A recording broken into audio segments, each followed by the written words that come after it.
তখনই আমার আল্লাহ রাব্বুল আলামিন আমার নবীকে ডাক দিয়েছেন, কত মহব্বতের সাথে ভালোবাসার সাথে ডেকেছেন।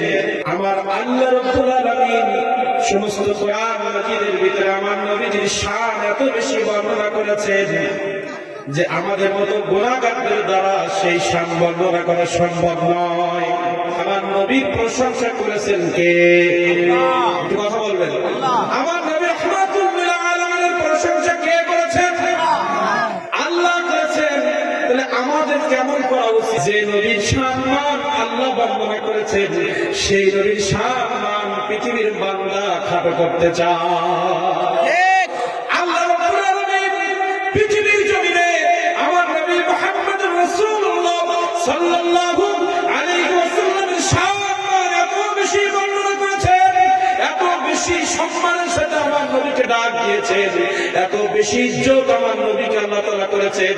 পৃথিবীর জমিনে ফেরেশতাকুল থেকে শুরু করে কোন নবী, কোন আউলিয়া কিরামের সাথে এত সুন্দর আদবের সাথে আল্লাহ কথা বলে নাই। কি সুন্দর ভাষায় ডাকতেছেন আমার নবীকে। আল্লাহ রাব্বুল আলামিন ওয়াল কুরআনিল হাকীম এই শব্দ সূরাতুল ইয়াসিনের মধ্যে ব্যবহার করেছেন। আল্লাহ কসম কাটতেছেন, কসম, আমি কোরআন মাজিদে বিজ্ঞানময় কোরআন মাজিদের কসম করছি। কিন্তু কসমের আগে আল্লাহ রাব্বুল আলামিন আমার দয়ার নবীকে কেমন ভাবে ডাকতেছেন, ইয়াসিন। ইয়াসিন বলে আমার নবীকে আল্লাহ তাআলা ডাক দিলেন, নাম ধরে নাই। আমরা তো নবীকে আমাদের মতো বলি না, হুজুর অনেক দূরের কথা। আমার নবীকে আল্লাহ তাআলা বলছেন ইয়াসিন ওয়াল কুরআনিল হাকীম। আমার নবীজি শ্রেষ্ঠ নবী, আমার নবীজি পৃথিবীর জন্য সবথেকে শ্রেষ্ঠ নবী, শ্রেষ্ঠ নিয়ামত। এই নবীকে আল্লাহ তাআলা বলবেন আপনি সরল সঠিক পথে আছেন, আপনি সকল নবীর সেরা। এই শব্দটা আমার নবীকে একটু জানাবে আল্লাহ। এই জানানোর জন্য প্রথম কত ভালোবাসার সাথে ডাক দিলেন, ইয়াসিন ওয়াল কুরআনিল হাকীম। বিজ্ঞানময় কোরআনের শপথ করে বলছি, ইন্নাকা লামিনাল মুরসালিন। ইন্নাকা নিশ্চয়ই লামিনাল মুরসালিন, নবীগণের মধ্যে অন্যতম একজন নবী। আদম আলাইহিস সালাম থেকে ঈসা আলাইহিস সালাম পর্যন্ত যত নবী আসছে তার মধ্যে আপনি একজন নবী, কিন্তু আপনি অন্যতম নবী। আলা সিরাতুল মুস্তাকিম, আপনি হাতে করে যে রাস্তা তৈরি করেছেন আমার নির্দেশে পৃথিবীর জমিনে, এটাই হচ্ছে সরল সঠিক পথ।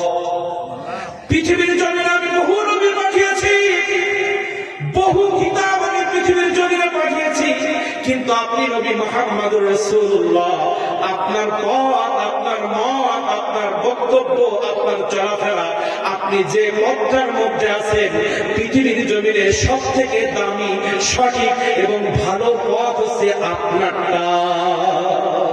আমি সরল সঠিক পথের উপরে আপনাকে প্রতিষ্ঠিত করেছি। নবী করিম সাল্লাল্লাহু আলাইহি ওয়াসাল্লামের পথ ছাড়া পৃথিবীতে আর কোনো পথ নাই। আমার নবী করিম সাল্লাল্লাহু আলাইহি ওয়াসাল্লাম যা দিয়েছেন, যা বলেছেন, যেটা করতে বলেছেন, যেটা নিষেধ করেছেন, এটাই হচ্ছে শরিয়ত, এটাই হচ্ছে তরিকা, এটাই হচ্ছে কোরআন, এটাই হচ্ছে ইসলাম। নবী করিম সাল্লাল্লাহু আলাইহি ওয়াসাল্লাম যেটাই বলেছেন সেটা ইসলাম, যেটাই বলেছেন সেটা কোরআন, যেটাই বলেছেন সেটা পথ। এর বাইরে কোনো পথ, কোনো মত, কোনো বক্তব্য নাই। আমার নবী করিম সাল্লাল্লাহু আলাইহি ওয়াসাল্লাম আল্লাহ তাআলা বলেছেন, ইয়া আইয়ুহাল মুযাম্মিল কুমিল লাইলা ইল্লা কালিলা। আমার নবী করিম সাল্লাল্লাহু আলাইহি ওয়াসাল্লাম এত বেশি আল্লাহর ইবাদত করতেন, আমার নবীজির কোনো গুনাহ ছিল না, আমার নবীজি জীবনে কোনো অন্যায় করে নাই, কোনো সামান্য চুল পরিমাণ কোনো ভুল আমার নবীজি তার জীবন দশায় করে নাই। এত বেশি ইবাদত করেছেন। এই ইবাদত সম্পর্কে বক্তব্য দিতে গিয়ে আল্লাহ তাআলা আমার নবীকে ডেকেছেন ইয়া আইয়ুহা, ইয়া বলে ডাক দিয়েছেন, হে আমার নবী, ইয়া আইয়ুহাল মুযাম্মিল, হে সাদরাব্বিত আমার নবী মুহাম্মদুর রাসূলুল্লাহ, কুমিল লাইলা ইল্লা কালিলা, রাতের বেলা আপনি একটু বিশ্রাম নিন, এত ইবাদত বন্দেগী দরকার না। এত বেশি ইবাদত করতে আল্লাহ একটু কমায় দেন, আমি এমনি খুশি। আমার নবী মুহাম্মদুর রাসূলুল্লাহ কোনো গুনাহ ছিল না, এত বেশি ইবাদতের প্রয়োজন ছিল না। শুধুমাত্র আল্লাহ তাআলা আমার নবী মুহাম্মদুর রাসূলুল্লাহকে সমগ্র বিশ্ববাসীর কাছে শ্রেষ্ঠ নবী এত বেশি মর্যাদা দিয়েছেন। শুকরিয়া তার আমার নবীজি ইবাদত বন্দেগী করতেন, উম্মতের বাঁচানোর জন্য ইবাদত বন্দেগী করতেন। আমার নবীর এত ইবাদত প্রয়োজন ছিল না। এই গুনাহগার উম্মতদেরকে কিভাবে পার করবেন সেই ভয় তারা করতেন। ৬৩ বছর জীবনে জন্মগ্রহণ করা পর থেকে শুরু করে পৃথিবীর জমিনে যতদিন ছিলেন প্রত্যেকটা মুহূর্তে ইবাদতের মধ্যে ছিলেন। যা কিছু করেছেন আপনার আমার জন্য। সেই নবীজিকে যেখানে আল্লাহ তাআলা ডাক দিয়েছেন, ইয়া আইয়ুহাল মুদাসসির, ইয়া আইয়ুহাল মুজাম্মিল, পৃথিবীর জমিনে কোন গৃহকর্মী আল্লাহ কসম করে নাই, কোন ব্যক্তির জীবন নিয়ে আল্লাহ আমরুকা। আমার নবী আল্লাহ রাব্বুল আলামিন বলেন, আমার নবীর জন্ম থেকে ইন্তেকাল পর্যন্ত ৬৩ বছর জীবনের কসম আল্লাহ তাআলা খেয়েছেন। আমার নবীজি যে মক্কার জমিনে তশরিফ এনেছেন, সেই মক্কা নগরীর কসম, কিন্তু যেখানে আমার নবী জন্মগ্রহণ করেছেন, কত ভালো আমার নবীজিকে আল্লাহ তাআলা ভালোবাসেন। সেই নবীজির মহব্বত আমরা চাই কি চাই না? কথা বলেন। যে নবীকে আল্লাহ তাআলা মহব্বত করেছেন, সে জীবন বাজি রেখে আমার নবীজিকে আমাদের জীবনের থেকে আরো বেশি মহব্বত কে কে করতে চায় বলেন, হাত করে দেখা।